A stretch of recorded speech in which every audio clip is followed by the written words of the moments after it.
ನಮಸ್ಕಾರ, ವಿಶ್ವವಾಣಿ ಟಿವಿಗೆ ಸ್ವಾಗತ. ನಾನು ಚಿದಾನಂದ ರುದ್ರಾಪುರ್ ಮಠ್. ವಿಜಯೇಂದ್ರ ಅವರೇ ರಾಜ್ಯಾಧ್ಯಕ್ಷರಾಗಿ ಮುಂದುವರಿಯುತ್ತಾರೆ. ವಿಜಯದಶಮಿಗೆ ಯತ್ನಾಳ್ ಹೊಸ ಪಕ್ಷ ಘೋಷಣೆ ಆಗೇ ಆಗುತ್ತಾ? ಒಂದು ವೇಳೆ ಯತ್ನಾಳ್ ನೂತನ ಪಕ್ಷ ಕಟ್ಟಿದ್ದೇ ಆದಲ್ಲಿ ಯಾರಿಗೆ ಲಾಭ, ಯಾರಿಗೆ ನಷ್ಟ? ಯತ್ನಾಳ್ ಆಟದಲ್ಲಿ ಕಾಂಗ್ರೆಸ್ ಕೈ ಮೇಲಾಗುತ್ತಾ? ಹೌದು, ಬಸನಗೌಡ ಪಾಟೀಲ್ ಯತ್ನಾಳ್.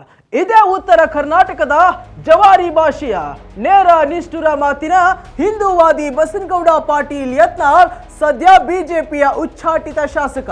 ನಾನ್ಯಾರಿಗೂ ಅಂಜೋ ಬಗ್ಗೋ ಮಗ ಅಲ್ಲ ಎಂದು ಅಬ್ಬರಿಸುತ್ತಲೇ ವಿರೋಧಿಗಳಿಗೆ ಚಾಟಿ ಬೀಸುವ ಜವಾರಿ ರಾಜಕಾರಣಿ.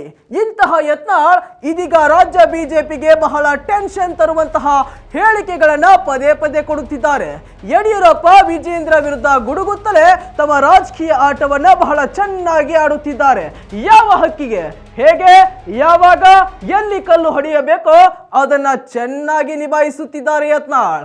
ಅದರಲ್ಲೂ ಮುಖ್ಯವಾಗಿ ಹೊಸ ಪಕ್ಷ ಕಟ್ಟುತ್ತೇನೆ ಎಂಬ ಮಾತು ಬಿಜೆಪಿ ನಾಯಕರ ನಿದ್ದೆಗೆಡಿಸಿದೆ. ಅದಕ್ಕಾಗಿ ಹೈಕಮಾಂಡ್ ಮಟ್ಟದಲ್ಲಿ ರಾಜಕೀಯ ಭಾರೀ ಗರಿಗೆದರಿದೆ. ವಿಜಯೇಂದ್ರ ಅವರನ್ನ ಮುಂದುವರಿಸಿದ್ರೆ ಇತ್ತ ಯತ್ನಾಳ್ ಹೊಸ ಪಕ್ಷ ಕಟ್ಟಿದ್ರೆ ಮುಂದೆ ಆಗುವ ರಾಜಕೀಯ ಡ್ಯಾಮೇಜ್ ಏನು ಎಂಬುದನ್ನ ದಿಲ್ಲಿ ನಾಯಕರಿಗೆ ಒಂದು ಬಣ, ಹೈಕಮಾಂಡ್ಗೆ ಒಲವು ಮಾತ್ರ ವಿಜಯೇಂದ್ರಗೆ ಇದೆ ಎನ್ನಲಾಗುತ್ತಿದೆ. ಈ ಸುಳಿವು ಅರಿತಿರುವ ಯತ್ನಾಳ್ ಹೊಸ ಪಕ್ಷ ಕಟ್ಟಿ ಮುಂದಿನ ಚುನಾವಣೆಯಲ್ಲಿ ತಮ್ಮ ಅಭ್ಯರ್ಥಿಗಳನ್ನ ನಿಲ್ಲಿಸಿ ಬಿಜೆಪಿಗೆ ಟಕ್ಕರ್ ಕೊಡಲು ಮುಂದಾಗಿದ್ದಾರೆ. ಹಾಗಾದ್ರೆ ಒಂದು ವೇಳೆ ಯತ್ನಾಳ್ ಹೊಸ ಪಕ್ಷ ಕಟ್ಟಿದ್ದೇ ಆದಲ್ಲಿ ಯಾರಿಗೆ ಸಿಹಿ, ಯಾರಿಗೆ ಕಹಿ? ಅದೆಲ್ಲವನ್ನ ನೋಡೋಣ ಈ ಸ್ಟೋರಿಯಲ್ಲಿ. ವಿಜಯೇಂದ್ರಗಿದೆ ಹೈಕಮಾಂಡ್ ಕೃಪಾ ಕಟಾಕ್ಷ.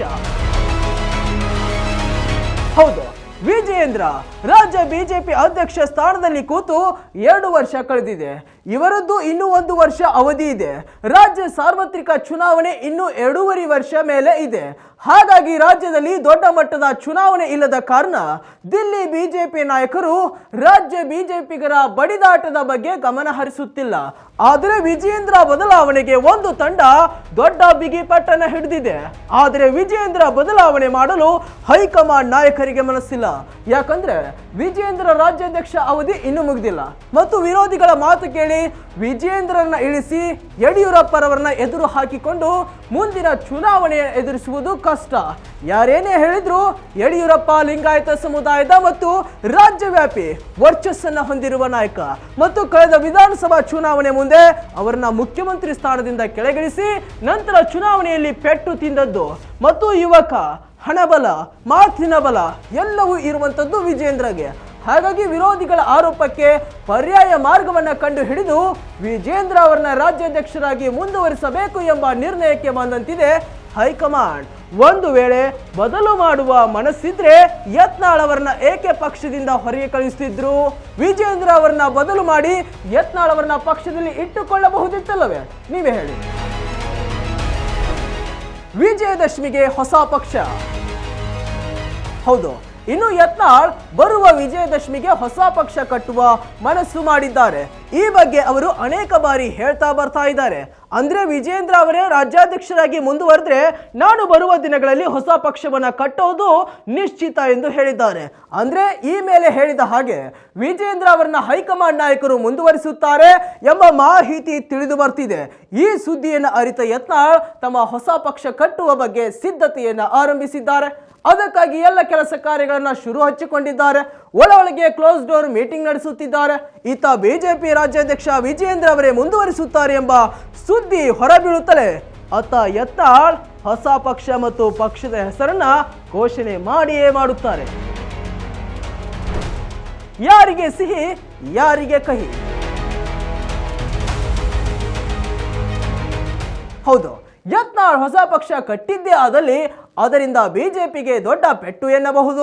ಯಾಕಂದ್ರೆ ಕಲ್ಯಾಣ ಕರ್ನಾಟಕ, ಕಿತ್ತೂರು ಕರ್ನಾಟಕ ಭಾಗದಲ್ಲಿ ಹೆಚ್ಚು ಪ್ರಭಾವಿ ಇರುವ ಪಕ್ಷಗಳು ಅಂದ್ರೆ ಅದು ಬಿಜೆಪಿ ಮತ್ತು ಕಾಂಗ್ರೆಸ್ ಮಾತ್ರ. ಜೆಡಿಎಸ್ ಅಲ್ಲೊಂದು ಇಲ್ಲೊಂದು ಕ್ಷೇತ್ರಗಳಲ್ಲಿ ಹಿಡಿತ ಸಾಧಿಸಿದೆ, ಓಕೆ. ಆದರೆ ಬಹುತೇಕ ಕ್ಷೇತ್ರಗಳಲ್ಲಿ ಇವೆರಡು ರಾಜಕೀಯ ಪಕ್ಷಗಳು ಬಲಾಢ್ಯ ಪ್ರಭಾವವನ್ನು ಹೊಂದಿವೆ. ಹಾಗಾಗಿ ಯತ್ನಾಳ್ ಒಂದು ವೇಳೆ ಹೊಸ ಪಕ್ಷವನ್ನ ಕಟ್ಟಿ ಎಲ್ಲ ವಿಧಾನಸಭಾ ಕ್ಷೇತ್ರಗಳಲ್ಲಿ ತಮ್ಮ ಅಭ್ಯರ್ಥಿಗಳ ಚುನಾವಣೆಗೆ ನಿಲ್ಲಿಸಿದ್ರೆ ಅಲ್ಲಿ ಬಿಜೆಪಿ ಮತಗಳು ಹರಿದು ಹಂಚಿ ಹೋಗಲಿವೆ. ಅದರಲ್ಲಿ ಎಲ್ಲ ಮತಗಳು ಬಿಜೆಪಿಯದ್ದೇ. ಯಾಕಂದ್ರೆ ಯತ್ನಾಳ್ ನೇರ, ನಿಷ್ಠುರ ಮತ್ತು ಧರ್ಮಾಧಾರಿತ ಮಾತುಗಳಿಂದ ಅವರಿಗೆ ಯಾವತ್ತೂ ಕಾಂಗ್ರೆಸ್ ಮತಗಳು ಸಿಗುವುದಿಲ್ಲ. ಹಾಗಾಗಿ ಬಿಜೆಪಿ ವೋಟ್ಸ್ ಒಡೆಯುತ್ತವೆ.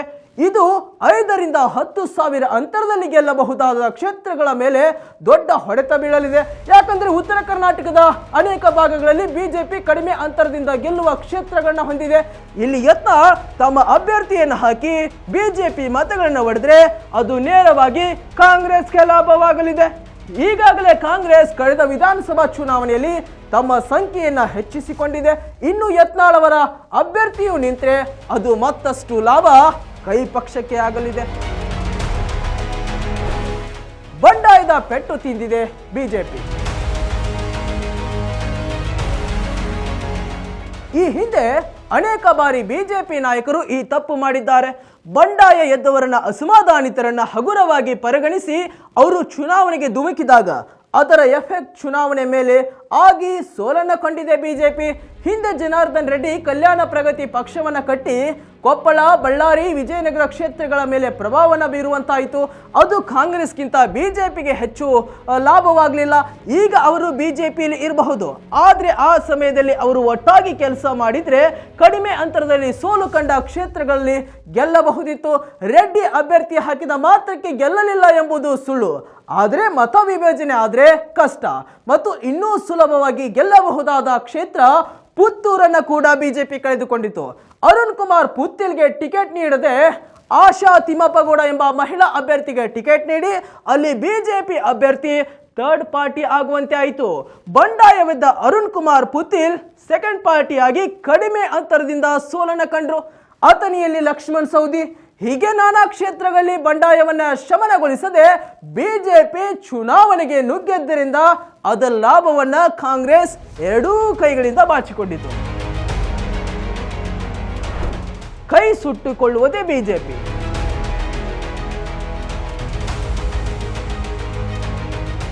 ಈ ಮೇಲಿನ ಅಂಕಿ ಸಂಖ್ಯೆಯ ಮಾಹಿತಿಯನ್ನ ನೋಡಿದಾಗ ಬಿಜೆಪಿ ಎಚ್ಚೆತ್ತುಕೊಳ್ಳದಿದ್ದರೆ ಬಿಜೆಪಿಗೆ ಹೊಡೆತ ಬೀಳುವುದಂತೂ ಪಕ್ಷ ಮತ್ತು ಸತ್ಯ. ವೀಕ್ಷಕರೇ, ಯತ್ನಾಳ್ ಬಿಜೆಪಿಗೆ ಕಾಡುವುದಂತೂ ಸತ್ಯ.